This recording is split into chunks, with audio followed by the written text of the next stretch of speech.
Bend Around the Wind by Skylia. Chapter 57. Welcome home, Mr. Stark. JARVISCU001. Incoming signal. Unauthorized access! Initiating security protocol 00.57. Override! Access granted. Incoming data. Welcome, Mr. Stark. Look, Martin, I don't want to do more public appearances. Rhodey sighed into the phone. He could feel the headache coming up already, and the phone call was only going on for 5 minutes. But you know how much we need the good publicity, especially considering the piss poor job we did in Sierra Leone. Martin kept rambling. It's not my job to make sure the U.S. government and the armed forces have a good public image. Rhodey interrupted. I'm not a mascot. I fight on the field, okay? And I intend to keep doing that. But no, you can't just roll me into things every time Steve Rogers refuses to make a circus monkey out of himself. We both know this is what it's about. Cap was pretty secretive about whom he supported in front of the media nowadays, but that was understandable. If Rhodey would be in his shoes, he would stay so far away from the political game as possible. He was the most popular national icon everyone wanted to have on their side. There were still 2 years left till the next elections, but everyone was trying to get on a photo with him already. Sometimes it was a friggin' nightmare. Rhodey knew from his brief stint as Iron Patriot that it was the worst job in the world. He was fine with being a war machine, fighting the good fight instead of posing in front of cameras. Thank you very much. Come on, James. Martin literally whined. That was a new low. No. Rhodey repeated simply. Don't make me call your superior officers, James, Martin said in a clipped tone. Rhodey didn't know whether to snort or sigh. Yeah, good luck convincing General Paulson, he said. Martin sighed and gave up finally. Have a nice day, Martin. Oh, shut up! The man sighed and hung up. Rhodey had only been on the Mountain Home Air Force Base for a week, but he was already itching to get back to the Stewart Base in New York. It was not that he hated Idaho, but in his experience, something always went down on the East Coast whenever he was away. It was like a rule by now. To make things worse, he knew that only Steve and Bruce were in New York City at the moment, so something was bound to happen. He was not paranoid, he just knew it. He had a sixth sense for these things. He was planning to fly back in 2 days, so he hoped things stayed calm until then. His phone started ringing again, and he really hoped it was not Martin again because Rhodey was running out of polite ways of saying no. When he glanced at the display, he blinked in surprise because usually he was only contacted from the Avengers Tower directly through Jarvis, but there was a Jarvis CA on his phone and no one lived in Malibu right now. Hello. He picked up. Good morning, Colonel Rhodes, Jarvis greeted. What? Jarvis? I've been instructed to contact you and request your presence at Mr. Stark's mansion in California, the AI informed him. Requested by you? Rhodey asked with a frown. It is a pre-programmed instruction, Jarvis answered. You are requested at the mansion as soon as possible. Does Pepper know about this? He asked. Miss Potts has already been informed. Call her for me, would you? Rhodey asked. Right away, Colonel, Jarvis said, and his voice was replaced by the dial tone right away. Potts, she answered. Hey, Pepper, Rhodey greeted. I've been meaning to call you, she said right away. Has Jarvis contacted you too? Yeah, just now. What is this all about? I have absolutely no idea, she answered. He just kept repeating that it's a pre-programmed instruction. That's what he told me too. Do you think it's something Tony programmed him to do? Is there any significant date today? Here, Pepper's eye.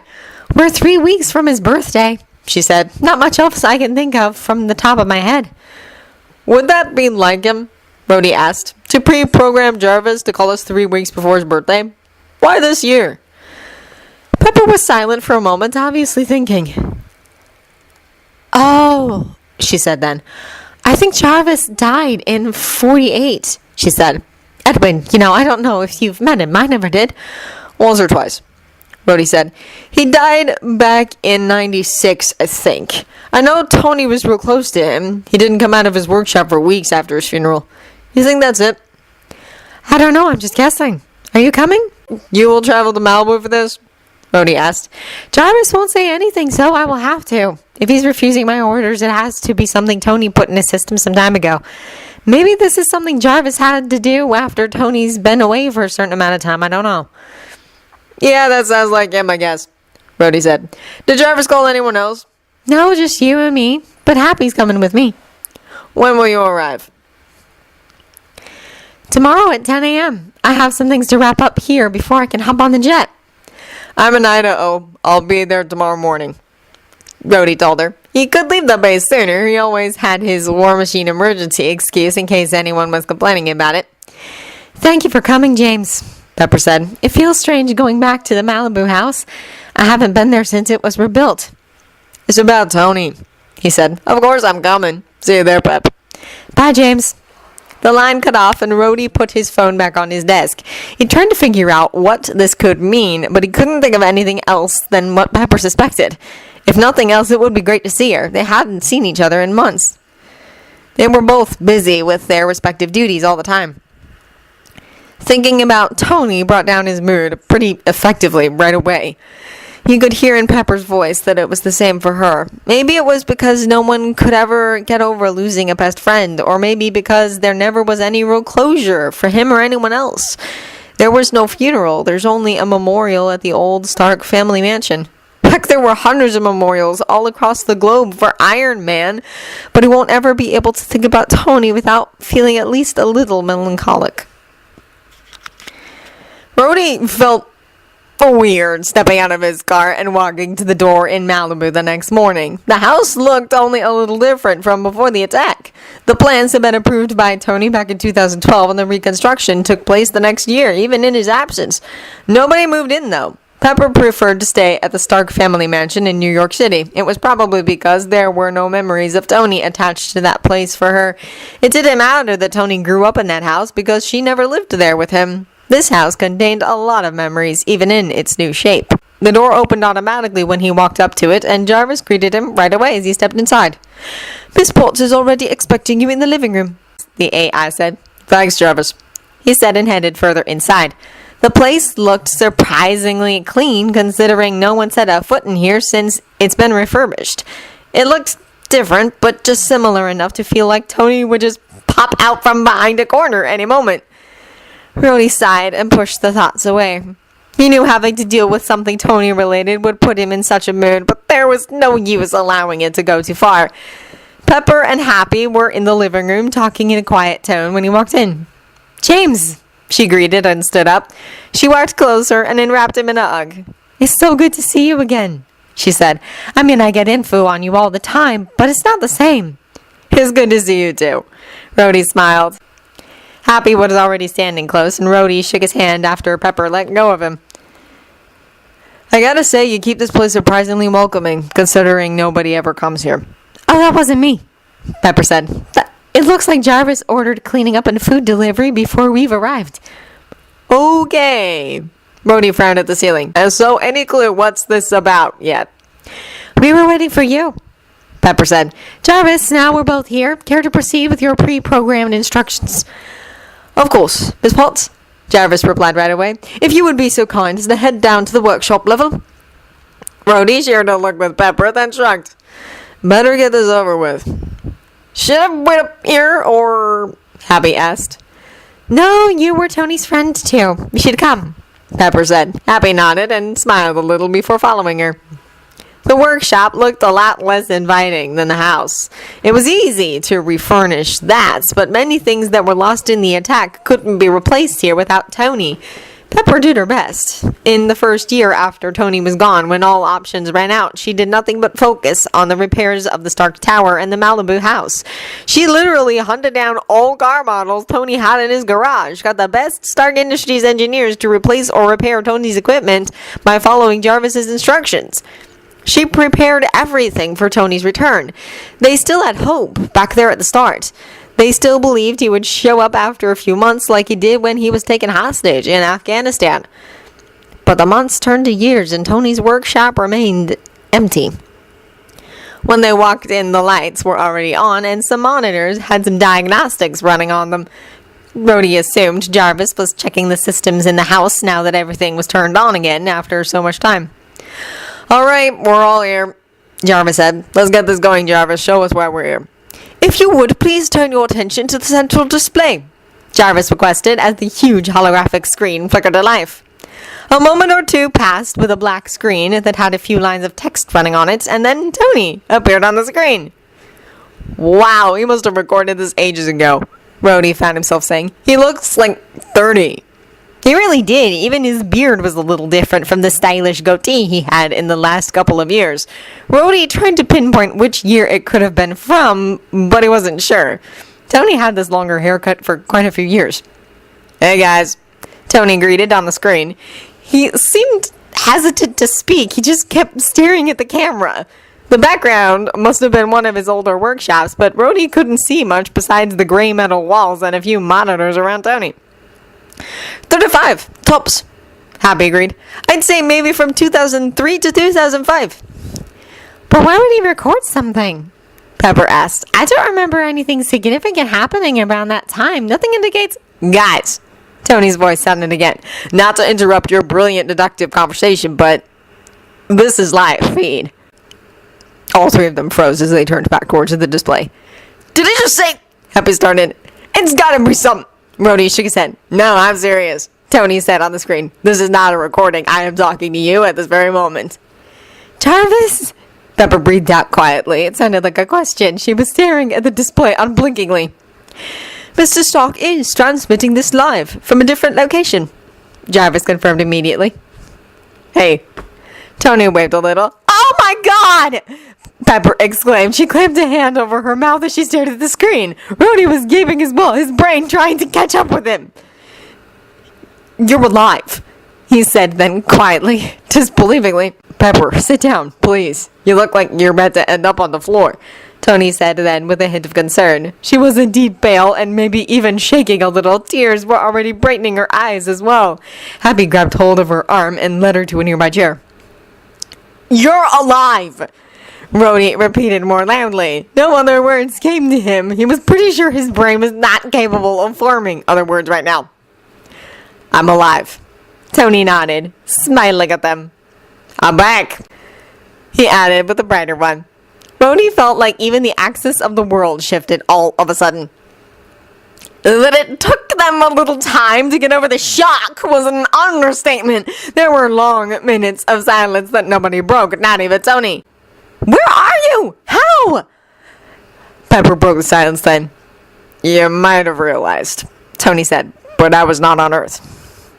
Yeah, that much we figured after we saw the security footage from the night you went missing, Rhodey said. God knew he watched that video a million times. So did Pepper. So did the Avengers. So did S.H.I.E.L.D. He could picture every minute of it perfectly. After all this time, he could picture the fight, the blazing energies, and the blood seeping into the carpet around Loki's head. How Tony was captured, how he was carried out through the mirror, slung over the shoulder of the strange creature like he was a sack of potatoes. Then how Loki was dragged across the room after him, the other alien literally just grabbing hold of a limb roughly and marching out with him in tow. Tony on the screen looked to the side and frowned a little bit. There was probably someone in the room with him. Okay, look guys, it's best if I explain everything in person once I'm down there. We plan to land tonight. For now, I just want you to stay there and do not tell anyone that I'm back. Nobody, okay? We? Pepper asked with a frown. Why? Asked Rhodey at the same time. Because I don't want anyone to know, Tony answered. And is there a particular reason why this needs to be a secret? Rhodey asked. I mean, don't get me wrong. I have never been more glad to see you, but you show up out of thin air after all this time and you want to keep it a secret. Just for now, Tony told him. I want to keep it a secret for now, but not forever. Fine, then tell me why. Tony sighed. Because I've been in a different galaxy, okay? He said after a pause. A galaxy very far away from here, and I came back with a ship. A ship capable of faster than light travel. A ship full with so many advanced technology from all across the universe that there would be just too many people who would want to put their hands on it. Some of these things are weapons, or could be used as weapons. So I don't want anyone to know I'm back just yet. I don't want the government to know, or the military, and I especially don't want S.H.I.E.L.D. anywhere near all this stuff. A spaceship? Happy asked. You're on an actual spaceship right now. My spaceship, yeah. Tony nodded. Rhodey only had to think about this for a moment, but then it was clear why Tony wanted to come back quietly. Who the heck knew what sort of technologies he was talking about? But if Tony was wary about it ending up in the wrong hands, then they were probably not alien coffee makers. Well, we're going to stay here and not contact anyone then. Rhodey nodded. Thanks, Tony said, then looked to the side. And oh, yeah, when I said we, that was not a majestic plural. I have an actual crew with me. What crew? Rhodey asked. Well, not from Earth, obviously. Tony replied. Aliens, he said with disbelief. Well, yeah, not humans, which is my other reason why I don't want the government or S.H.I.E.L.D. informed of this right away. Tony, you gotta know how this sounds. Showing up like this, bringing aliens with you. They're my friends, Tony said in a stern tone right away. People I've known for years, and they're my crew. They always have my back and saved my life more times than I care to count. Got it? Rhodey sighed. Fine, yes. This is just so out of left field. I'm still trying to believe that I'm actually talking to you right now. Yeah, I get that, buddy. That's why I said it's best if we talk in person once I'm down there. Where are you right now? Hiding behind the moon, Tony said. It's a nice cozy spot. I like it. Then how do you plan on landing here with a spaceship without being seen? I mean, the satellites alone. Leave that one to me, Tony said. I've already taken care of the satellites. Plus, I'm not going to land with the ship. We have a small shuttle for landing. The ship will have to stay hidden for the time being. Really good idea, Rhodey agreed. Everyone was trigger happy about things that came from space since the first alien invasion. If they would catch sight of some unknown spacecraft approaching Earth, there would be panic and immediate military response. At least Tony was not being reckless about it. Want me to make sure the skies are clear around here? He asked. It would be too suspicious. Tony shook his head. Trust me, we have our ways to land completely undetected. I'm just going to wait until it's dark on the west coast. Anything you want us to prepare? Rhodey asked. Jarvis already prepared everything. Tony said, just stay there and not a word to anyone, okay? Not even the Avengers. If they're still around, that is. Oh, they're around all right, Rhodey said. Good to hear. Tony smiled. Gotta go now, prep for the landing, that sort of thing. Jarvis will let you know once we're on our way. We thought you were dead, Pepper said, suddenly not looking at the screen, but staring at a spot on the floor. She was silent for a long while now. Tony's face softened as he looked at her. Yeah, I figured. It's fine. Everything's gonna be fine now, Pep. We talk once I'm there, okay? Pepper nodded and Tony smiled at her in return. Jarvis can contact me if there's any emergency, Tony said. Then the screen went blank right away. Well, being away certainly did not do any good for his manners. He looks different, Pepper said after some time once they were back in the living room. He looked younger. How can he look younger? Happy asked. I don't know. Rhodey shook his head. He said he was in a different galaxy. Who the heck knows what happened to him on his way back? This is so surreal, Pepper said. Pep, what are we gonna... Happy started, but he fell silent when she looked at him. I don't know, she said. I have absolutely no idea, Happy. Rhodey sat down as well, close to where the two of them were sitting on the sofa. Look, Pepper, every time I told you that Tony would want you to be happy, I meant it. Still mean it. You will understand. I don't know what I'm going to say to him. I already gave up on this actually happening. I don't know. This is not what I expected when I flew here this morning. God. That was an understatement again. Rhodey definitely did not expect it either. Who would have expected it? Honestly. They did not allow him to be declared dead for 2 years, but after that, the chances of him being alive seemed pretty damn low, basically non-existent. And now, here he was, alive and well. Only Tony. If his return from Afghanistan was miraculous, then this was so far out of the realm of possibilities that there was no proper word for it. Who else would be able to come back home from a whole different galaxy? Only Tony Stark. Unbelievable. There's no way he expected you to wait for him for over 5 years, Rhodey said then. You know him. He'll be glad you weren't alone, trust me. She just sighed and leaned back on the sofa for a moment, shutting her eyes and massaging her temples. I need to make some phone calls, she said then, because I don't think I will be able to go back to New York for some time. With that, she stood up and walked out of the room without another word. Happy sighed as he looked after her. "This'll be interesting," he said. "No kidding," Rhodey snorted. "You didn't say anything." "It's her decision," Happy said right away. Rhodey sometimes thought that Happy was too nice for his own good, but he just nodded and did not comment on it. When Jarvis suddenly announced that Tony had landed, all three of them looked up in surprise. "The shuttle is being lowered to the workshop level at this moment," the AI informed them. "That was one quiet landing," Happy remarked. They were already on their way down the next moment. Pepper walked at the front while Rhodey and Happy followed her. They all saw the shuttle right away as they entered. It was bigger than a jet fighter, but not as big as most business jets. It looked like the big brother of a Shield Quinjet, to be honest. Heavily armed, too. That much was clear right away. Unlike the Quinjets, its wings curved backwards. The whole shape was more rounded rather than angular. They just watched as it was lowered down to the floor. The garage ceiling closed immediately once the shuttle was inside. Rhodey could feel quite some tension in his muscles, and he was not sure about its reason. Maybe because seeing Tony face to face instead of through a display would make this real. Maybe it was all the questions swirling around in his head because he had plenty of questions. Maybe it was that one small voice in the back of his head that kept reminding him that Tony looked different, maybe even too different, unnaturally young, his face sharper, eyes harder, even the way he spoke sounded unlike him a little. But it's been years and people changed. Rhodey knew that. He still did not manage to relax. Pepper was still and silent. She also looked as tense as Rhodey felt. She was also still as pale as before, and Rhodey couldn't think of anything that might reassure her. That was up to Tony. The back of the plane opened then, and the first thing Rhodey saw was a very tall figure. Ridiculously tall. But then Tony stepped out. Still looking just as young as he looked on the screen. But now that Rhodey could take a good look at him, he noticed the other differences too. He was more muscular than before. That was what gave those hard edges to his appearance. The clothes he was wearing just made it all the more obvious. He looked a lot more militaristic than ever before in his life. Once Tony was out, the other passengers followed him as well. Hearing that Tony would have aliens with him and seeing them was two very different things, so it seemed. Rhodey felt himself tense some more. The very tall figure was a man, obviously non-human, with his gray skin and dark eyes, and yeah, the height. Then there were some green aliens.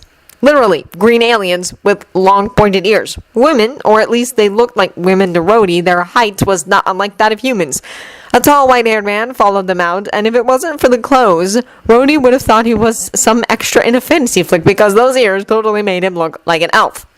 And then another tall figure walked out, and Rhodey felt his tension level skyrocket over the roof. Because he never met it personally, but he saw all the files, the footages, and he knew that phrase. From the way Pepper sucked in a harsh breath, he was not the only one who noticed. It couldn't be. It really couldn't be, but he looked like him. "Loki, tell me he's not who I think he is," he said out loud, looking at Tony. "Trust me," Tony said, holding his hands up in a placating gesture. Or he was showing that he was unarmed, maybe. It was a really strange gesture coming from Tony. "There's a story here." "A story which you will listen to before you even think of doing anything," Tony continued. Rhodey wanted to object, but the look on Tony's face silenced him. He was serious about this. The way he stood there at the front of the little group was an odd sight. The way he held himself, how he looked at Rhodey now. But it was Tony. It was 100% Tony goddamn Stark, and damn it all, his best friend was alive. He could fucking listen to anything he wanted to say. "Start talking, man," he said, "because I really want you to have a good explanation here." "I have one," Tony answered, and there was a smile on his ridiculously young-looking face. "You just gotta listen." That he could do, if nothing else.